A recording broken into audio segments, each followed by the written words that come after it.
Halo guys, seperti biasa hari ini kita bakal ngelanjutin lagi alur cerita dari Iblis Murim Butuh Psikolog. Bagi kamu yang bingung bisa tuh ke playlist kita Iblis Murim Butuh Psikolog, atau kamu bisa klik link playlist yang ada di deskripsi. Oh iya, obrolan Isekai udah luncurin membership. Di sana bakal ada beberapa konten eksklusif kayak top 5 manhwa terbaru dan top 5 manhwa genre murim serta video-video lainnya. Pokoknya ada banyak hal menarik deh di sana. Jadi, semoga kamu bisa gabung di member buat support channel ini lebih jauh. Membernya juga murah banget, cuma 9.000 doang. Untuk kami yang udah setia nonton, terima kasih. Dan sekarang ayo kita masuk ke kisah Iblis Murim Butuh Psikolog part 18.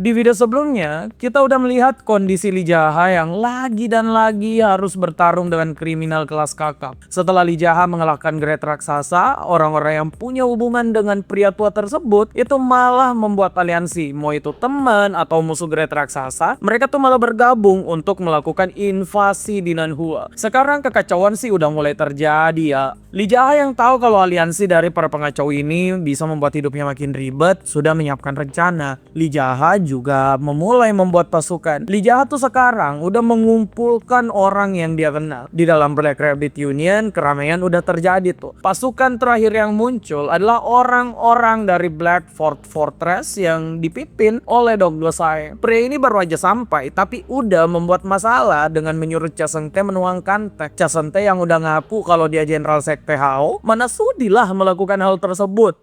Setelah membuat keributan bersama Cha Seung-tae, Doggo Saeng tuh menuang sendiri teh miliknya. Doggo Saeng langsung ditanya oleh Lee Jaha, apakah mereka udah punya nama baru. Lee Jaha kan menyuruh mereka untuk ganti nama. Doggo Saeng mengaku kalau mereka tuh udah punya nama baru, yaitu Sekte Hao. Lah, Sekte Hao kan punya Lee Jaha ya. Makanya Lee Jaha yang protes. Nah, Doggo Saeng nih jujur aja, mereka semua yang bekas dari Black Resonance kan enggak ada yang sekolah. Mana mungkin mereka bisa punya nama yang bagus buat didengar. Makanya mereka mengambil nama Sekte Hao aja. Nah, Lee Jaha nggak banyak protes karena tahu mereka tuh emang goblok. Doggo Saeng itu lanjut menceritakan kondisinya. Doggo Saeng bilang kalau sekarang mereka udah memiliki 10 aturan. Doggo Saeng ngaku ya, dia tuh capek banget guys jadi ketua dari bekas Black Resonance. Di sini Cha Seung-tae baru sadar kalau dari tadi dia tuh ngebentak ketua dari salah satu grup kriminal paling terkenal. Cha Seung-tae sampai jiper. Makanya pria kurus ini tuh buang muka guys. Setelah Doggo Saeng curhat dikit, pria gondrong ini melaporkan tentang bawahan yang dia bawa. Intinya tuh dia nggak bisa membawa ratusan pasukan seperti permintaan Lee Jaha, tapi dia tetap bawa 30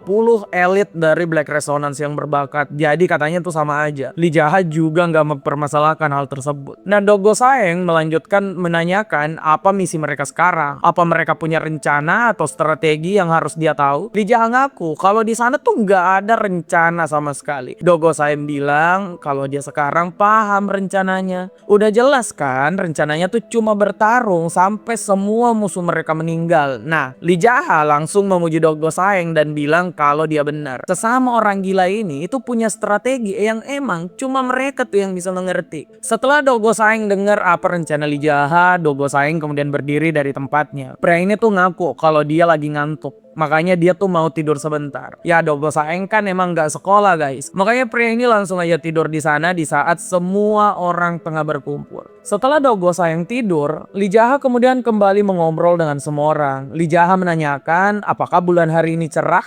So Geun-pyeong mengiyakan hal tersebut dan menambahkan kalau cuacanya emang cocok banget untuk bertarung. Lee Jaha puas tuh dengan kondisi bulan hari ini. Lee Jaha kemudian menanyakan satu hal, apakah di antara Hornless Dragon King itu ada yang menggunakan seni bela diri racun. Nah, So Geun-pyeong melaporkan kalau sepengetahuan dia tuh nggak ada seni bela diri semacam itu di sana. Lee Jaha lega karena Lee Jaha merasa seni bela diri racun itu tuh merepotkan. Lee Jaha melanjutkan menanyai White Tiger tentang kasta kekuatan musuh mereka. Lee Jaha tuh mau memastikan kalau orang terkuat yang mereka hadapi itu cuma dua, yaitu tetua dari Hornless Dragon King dan juga Profesor Su. White Tiger membenarkan perkataan Lee Jaha. Lee Jaha kemudian menanyakan tingkat kekuatan kedua orang tersebut jika dibandingkan dengan Great Raksasa. White Tiger bilang kalau mereka bertiga tuh bisa saja seimbang, tapi masing-masing dari mereka memiliki keahlian di bidang berbeda. Lee Jaha akhirnya paham tentang musuh tersentuhnya sedikit, ya meski secuil aja. Setelah Li Jaha banyak bertanya, pria ini mengungkapkan strateginya. Sederhana banget sih. Li Jaha tuh bakal membereskan Profesor Su dan Tetua Hornless King sendirian karena mereka yang terkuat. Li Jaha nggak mau diganggu meski itu 2 lawan 1. Li Jaha menyuruh yang lainnya mencari lawan sendiri yang setara dengan mereka. Prinsip Li Jaha tuh sederhana, nggak boleh ada yang meninggal dari pihak mereka. Bahkan Li Jaha bilang ya, kalau jangan ragu untuk mundur kalau mereka tuh udah hampir mati. Mending dianggap pengecut ketimbang harus sok jago dan meninggal. Semua orang kemudian serentak mengatakan kalau mereka mengerti. Nah, enggak lama kemudian, salah satu anak buah Li Jaha itu muncul. Pria ini bilang kalau musuh udah datang. Ya pesta tehnya jelas udah selesai sekarang. Li Jaha tuh meminta topengnya untuk diambilkan. Nah, Li Jaha menggunakan topeng Black Rabbit lagi.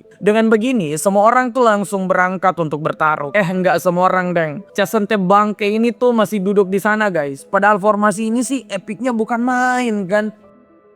Setelah Li Jaha dan pasukannya keluar, suasana di Black Rabbit tuh emang udah rame banget. Mereka udah dikepung dari berbagai arah. Pak tua yang ada di depan Li Jaha ini, dialah yang bernama Profesor Su, ketua dari Cloud Train Society. Profesor Su membuka dengan mencemooh semua Heavenly General. Pria tua ini bilang kalau dia tuh kecewa dengan para Heavenly General yang enggak tahu diri. Katanya mereka harus tahu diri tuh. Bersama Great Raksasa aja, mereka tuh nggak bisa menang. Apalagi tinggal mereka sendiri tanpa guru mereka. Profesor Su menambahkan untuk menyuruh semua orang di sana menyerah dan menggaransi hidup mereka akan nyaman sebagai kriminal di bawah sayap Profesor Su. Li Jaha dengar ini langsung bilang kalau Pak tua ini sih ternyata punya watak sombong banget. Setelah Profesor Su ngebacot saat White Tiger yang bicara, pria ini menanyakan kenapa Profesor Su sampai membuat aliansi itu dengan Tetua Hornless Dragon King. Kata White Tiger, Great Raksasa pasti kecewa melihat teman dan musuhnya itu malah membentuk aliansi. Profesor Su gak menjawab hal tersebut. Pak tua ini malah mencari Red Monkey. Ya monyet merah ini sih langsung belak-belakan ya sikapnya. Cewek ini tuh meludah di tengah sana. Profesor Su malah bilang kalau dia tuh suka cewek yang kasar. Aduh, kakek-kakek bau tanah ini suka benar sih guys, numpuk dosa. Enggak lama kemudian ada lagi nih satu kakek-kakek renta yang muncul. Pria ini ternyata adalah tetua dari Hornless Dragon King. Kakek satu ini sih muncul langsung ngomong kasar. Dia mencari pria yang mengalahkan Great Raksasa katanya. Pria ini bilang dia tuh mau buy one. Yang lain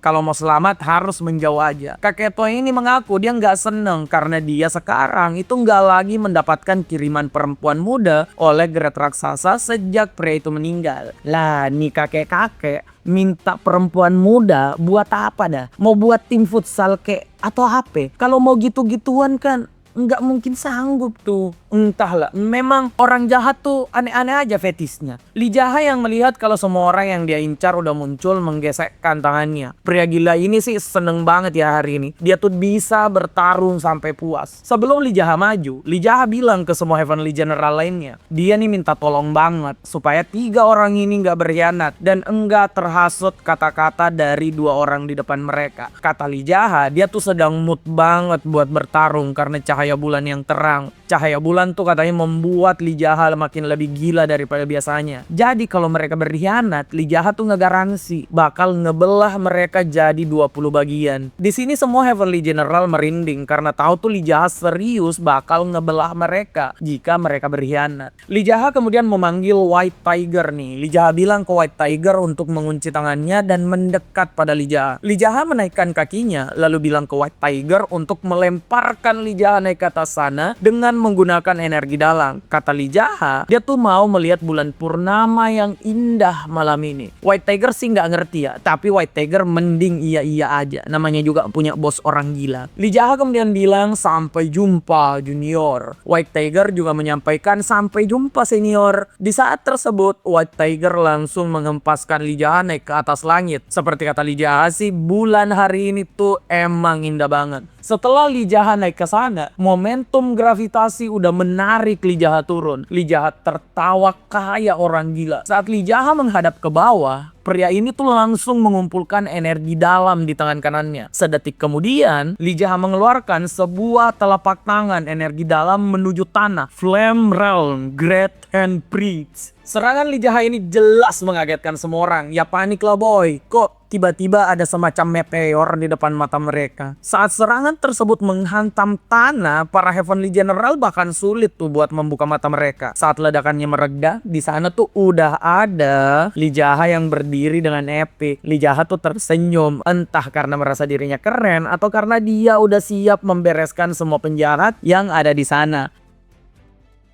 Serangan Lee Jaha barusan emang bukan buat keren-kerenan doang. Telapak tangannya tuh muncul di sana guys. Kebayang gak sih, ilmu dalam doang tapi efeknya tuh segilain. Semua orang yang melihat hal tersebut itu langsung merinding dan kayaknya sih ada yang cepirit ya. Profesor Su dan tetua Horrorless Dragon King yang dari tadi ngebacot gede kalau mereka tuh OP banget, sekarang ikutan merinding. Setelah Lee Jaha melihat wajah panik semua musuhnya, dengan keren Lee Jaha mulai ngoceh nih. Lee Jaha bilang kalau semua orang di sana tuh harus melihat wajah dari tetua Hornless Dragon King. Karena pria tua yang mau masih main perempuan itulah mereka bakal meninggal di sana. Andai pria tua itu mau hidup dengan baik, main dengan cucunya hari ini, maka mereka semua tuh nggak akan mendapatkan malapetaka. Hornless Dragon King dengar ini tuh langsung panik. Si pria tua ini langsung menyuruh anak buahnya untuk langsung bertarung. Ya dia kirain pasukannya tuh OP banget. Nggak tahu dia, Lee Jaha juga bawa banyak orang gila guys. Pertempuran pun langsung dimulai. Para Heavenly General telah bergerak, Dogo Saeng juga udah pesta untuk membereskan musuh yang ada di depannya. Di sana juga ada Sogen Pyong. Lee Jaha yang melihat para sekutunya semangat bertarung kemudian bangga. Bulan yang sangat terang memang tidak pernah mengecewakan, kata Lee Jaha. Pokoknya guys, mood Lee Jaha tuh bagus banget dan semua anak buahnya juga semangat. Jadi Lee Jaha langsung bilang, dua pria tua di depan Lee Jaha ini sih sikapnya standar banget ya. Mereka ini pengecut. Pasti deh mengirim bawahannya dulu untuk melawan Lee Jaha karena merasa bakal menang jumlah. Saat semua bawahannya tersebut maju, Lee Jaha tuh langsung aja ngebentak mereka semua kalau para ampas-ampas ini itu minggir aja. Anak buah Profesor Su langsung gelagapan untuk maju. Lee Jaha kemudian mengeluarkan ki api ke dalam pedangnya. Lee Jaha bilang kalau dia tuh cuma akan membereskan para pemimpin mereka saja. Tapi apa? Lee Jaha sekarang sepertinya tuh masuk dalam mode kegilaan penuh. Pria ini tuh bukan cuma ngincer para petinggi musuh kayak biasanya. Dia juga menyerang mereka yang udah mundur. Padahal biasanya kan Lee Jaha nggak nyerang orang yang udah nyerah. Di sini Lee Jaha kayaknya tuh menampakkan wataknya saat dia menjadi Crazy Demon. Mau lu lari kek, mau lu nyerah kek, pokoknya gua serang. Lee Jaha ini emang bisa jadi gila beneran karena dia sekarang tuh senyum-senyum sambil ngebantai orang. Lee Jaha terus menyerang apa saja yang ada di depannya. Jangankan cuma diserang, mereka tuh disiksa. Lee Jaha tuh juga kayak orang gila yang ngoceh terus menerus. Lee Jaha ngoceh kalau semua orang yang di sana adalah orang tolol karena menyerang sekarang cuma dengan asumsi kalau Great Raksasa tuh udah meninggal. Mereka nih tolol karena tidak memperhitungkan siapa yang mengalahkan Great Raksasa. Pokoknya tolol karena nggak bisa mikir. Lee Jaha yang menyerang sambil ngoceh jelas tampak sepenuhnya menjadi iblis gila. Makanya pasukan Profesor Su yang ada di depannya tuh sampai melepas senjata mereka dan mulai untuk kabur. Ya siapa sih yang berani lawan orang gila kayak Lee Jaha? Saat anak buah Profesor Su tadi mundur karena takut pada Lee Jaha, mereka malah dibereskan tuh oleh Profesor Su sendiri. Pria ini bilang akan membereskan anak buahnya sendiri yang akan menyerah. Lee Jaha yang melihat ini itu cuma bisa menghela napas. Udah jelas sih pria ini tuh emosi sudah sampai ubun-ubun. Saat Profesor Su menyuruh seluruh anak buahnya untuk menyerang Lee Jaha tuh makin menghela napas. Kayaknya sih udah capek ya. Nah dengan pedang yang penuh dengan ki api, Lee Jaha langsung menghentikan gerakan semua orang yang ada di sana. Saat Lee Jaha menyelesaikan gerakannya, pengepungan ini ternyata nggak berguna. Lee Jaha menggunakan teknik yang jauh dari akal sehat orang-orang di sana. Dalam satu gerakan, Flame Realm, Great Sword Path. Saat serangan itu selesai, bulan yang tadi berwarna biru itu memantulkan cahaya merah. Lantai yang tadinya putih telah menjadi merah. Di sini Lee Jaha berdiri sendirian, kayak iblis yang terus tertawa di bawah sinar bulan. Siapa aja yang menyaksikan kegilaan Lee Jaha sekarang, mereka tuh udah jelas merinding. Mau itu temen Lee Jaha kah, mau itu lawannya. Mereka semua tahu kalau sekarang Lee Jaha nih udah gila banget. Profesor Su yang dari tadi sok keras itu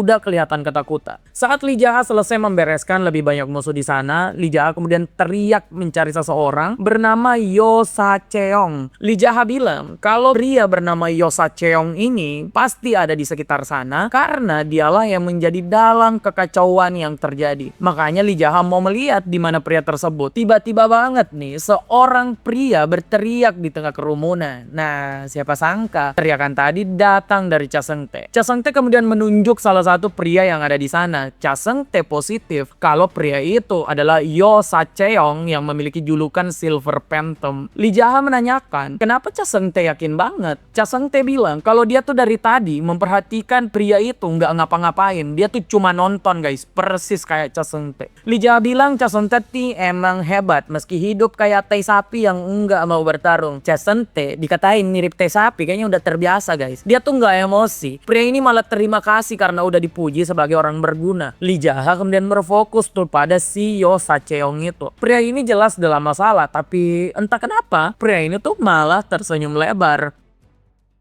Pertanyaannya, kenapa Lee Jaha mencari Yo Sa-cheong tersebut? Nah, ternyata sebelumnya Lee Jaha tuh pernah mendapatkan laporan dari administrator Byok. Dari laporan administrator Byok, Yo Sa-cheong ini dikenal luas sebagai seorang penengah sengketa handal. Tapi itu cuma dari luar doang. Dari dalam, Yo Sa-cheong ini adalah provokator kelas kakap. Pria ini tuh nggak punya aliansi atau faksi apapun yang mendukungnya secara murni. Dia bergerak sendiri untuk mendapatkan keuntungan dari perselisihan berbagai macam organisasi. Biasanya pria ini tuh akan melakukan jebakan, penghasutan, dan hal lainnya cuma untuk mendapatkan cuan. Lee Jaha yang mendengar nama Yo Sa-cheong tuh ternyata merasa asing. Di kehidupan pertama Lee Jaha, nama itu juga enggak pernah dia dengar. Tapi entah kenapa Lee Jaha tuh enggak nyaman dengan nama pria tersebut. Makanya kayak tadi tuh saat pertempuran terjadi, Lee Jaha mencari si Yo Sa-cheong tersebut. Saat Yo Sa-cheong bertatapan dengan Lee Jaha, pria ini tuh emang kelihatan pintar. Dia langsung bilang kalau Lee Jaha bukanlah Black Rabbit yang dikenal semua orang. Lee Jaha juga ngaku nggak mungkin kan Black Rabbit yang lemah itu memiliki kekuatan penghancur kayak yang sekarang. Setelah mendengar pengakuan Lee Jaha, pria ini tuh coba terdiam. Beberapa saat kemudian Yo Sa-cheong menatap Profesor Su dan juga tetua Hornless Dragon King. Pria ini tuh ngaku kalau dialah yang membiayai pembentukan aliansi tersebut. Mulai dari makanan, perempuan, dan lain-lain itu dialah yang membiayai semuanya. Sebagai seorang donatur, jelas dong pria ini mau ngatur. Makanya sekarang dia tuh menyuruh Profesor Su dan tetua Hornless Dragon King untuk bertarung melawan Lee Jaha sampai salah satu kubu tuh meninggal. Lee Jaha langsung tersenyum dan tertawa karena merasa tuh ada serangga yang belajar menggonggong. Anjay, serangga belajar gonggong tuh kayak capung guys, belajar menggonggong. Lee Jaha kemudian mengangkat tangannya. Secara mengejutkan Lee Jaha menawarkan gencatan senjata. Tentu aja semuanya jadi bingung. Baru aja Lee Jaha ini kayak orang gila ngehancurin anak buah orang. Sekarang kok malah mau gencatan senjata. Apalagi sekarang Lee Jaha tuh sedang unggul-unggulnya. Jelas hal ini membuat bingung semua orang. Mulai dari lawan sampai kawan Lee Jaha sendiri. Lee Jaha tahu kalau dia mau gencatan senjata maka anak buahnya itu pasti bakal nurut. Nah sekarang tinggal orang-orang dongo ini nih yang di depan Lee Jaha. Lee Jaha menanyai Profesor Su dan juga tetua Hornless Dragon King. Mereka ini mau menyerah atau enggak. Dua pria ini ternyata tuh menolak karena merasa mereka bisa menang. Entah dari mana tuh mereka tahu mereka bisa menang. Lee Jaha sih emosi ya. Makanya Lee Jaha menggaransi kalau mereka berdua tuh bakal rugi besar. Setengah dari anak buah mereka itu bakal meninggal di tangan Lee Jaha doang. Di lain sisi Lee Jaha juga bilang kalau dia tuh nggak mau korban dari pihaknya sendiri. Makanya Lee Jaha menawarkan gencatan senjata sekarang. Saat Lee Jaha selesai berceloteh, Profesor Su dan juga tetua Hornless Dragon King mulai tertegun. Mereka berdua tuh tahu mereka akan rugi besar. Nah, Lee Jaha melihat kesempatan. Pria ini tuh langsung bilang kalau dua kubu ini pasti akan rugi jika pertarungan berlanjut. Satu-satunya yang bakal untung ya cuma si Yo Sa-cheong ini. Pria yang menjadi dalang dari semua pertarungan tersebut. Lee Jaha bilang cuma orang tolol tuh yang mau lanjut bertarung. Lee Jaha bilang kalau dari tadi si Yo Sa-cheong ini kan nggak bertarung sama sekali. Duitnya emang menjadi sponsor aliansi mereka yang ada di sana. Tapi pria ini jika kalah dia nggak akan kehilangan apapun kan kecuali uang. Uang bisa dicari mas, nyawa tuh yang enggak. Makanya Lee Jaha bilang kalau Profesor Su dan juga tetua Hornless Dragon King ini udah jelas dongo kalau masih mau lanjut. Saking dongonya, Lee Jaha bahkan enggak nggak ingin lagi tuh melawan dua pria tersebut. Lee Jae-ha bilang kalau semuanya tuh nggak ikut campur dan mau mundur karena Lee Jae-ha cuma mau satu orang yang bakal dia bereskan. Siapa lagi kalau bukan si Hyo Sa-cheong tadi. Beberapa orang kemudian berteriak kalau mereka tuh nggak percaya ya mereka bisa mundur dengan tenang karena Lee Jae-ha katanya nggak bisa dipercaya. Lee Jae-ha kemudian bilang kalau dia tuh akan membuka topengnya supaya dia bisa dipercaya. Ya emang bener guys, Lee Jae-ha tuh dengan percaya diri ngebuka topeng miliknya. Semua orang jadi bingung siapa pria muda ini, kok kekuatannya OP bener tapi dia tuh nggak diketahui oleh siapapun. Nah setelah Lee Jae-ha ngebuka topengnya, Profesor Su dan juga tetua Hornless Dragon King itu saling berbisik. Dua pria tua ini menilai keadaan sekarang tuh malah menguntungkan banget. Mereka nggak peduli dengan nasib Hyo Sa-cheong. Di lain sisi, dia juga mau pria yang memakai topeng Black Rabbit tuh dikalahkan sekarang. Makanya dua pria tua ini merasa kondisi sekarang tuh mereka bakal cuan banget. Tetua Hornless Dragon King kemudian ngebacot guys. Pria tua ini bilang kalau gencatan senjata itu baru mereka terima kalau Lee Jae-ha dan si Hyo Sa-cheong ini itu melakukan deathmatch. Di sini Hyo Cha-seong tidak menyangka sih bakal dihianati. Lee Jae-ha tahu kalau si Pato ini juga nggak tahu diri dan akan membuang donaturnya. Ini masih sesuai dengan skenario yang Lee Jae-ha pikirkan. Lee Jae-ha makanya langsung menerima ajakan deathmatch tersebut. Dalam kepala Lee Jae-ha, dia tahu kalau dua Pato di depannya ini licik. Dia mau memulai deathmatch untuk tahu kekuatan Lee Jae-ha. Jika Lee Jae-ha terlalu kuat, mereka mundur. Tapi jika Lee Jae-ha lemah, maka mereka akan menyerang saat Lee Jae-ha makin melemah. Apa Lee Jae-ha takut? Ya tentu aja enggak. Kita tahu guys, pria ini tuh gila banget. Lee Jae-ha malah menantikan deathmatch tersebut. Semua orang kemudian mulai melingkar. Kata tetua Hornless Dragon King supaya nggak ada yang bisa kabur. Lee Jae-ha juga udah ada di sana. Lee Jae-ha dihampiri tuh oleh White Tiger dan bilang kalau semua musuh di sini tuh licik dan pasti mau menilai kekuatan Lee Jae-ha. Lee Jae-ha dengan tenang bilang kalau dia tahu hal tersebut. Di lain sisi, Hyo Sa-cheong yang jadi lawan Lee Jae-ha itu marah-marah karena aliansi yang udah dia berikan uang malah mengkhianati dirinya untuk melakukan deathmatch. Ya jelas marah sih. Pria ini kan dikhianati, tapi siapa suruh bang ngebisnis dengan kriminal? Kriminal kok dipercaya? Sekarang harus buy one kan lawan mas gila bernama Lee Jae-ha.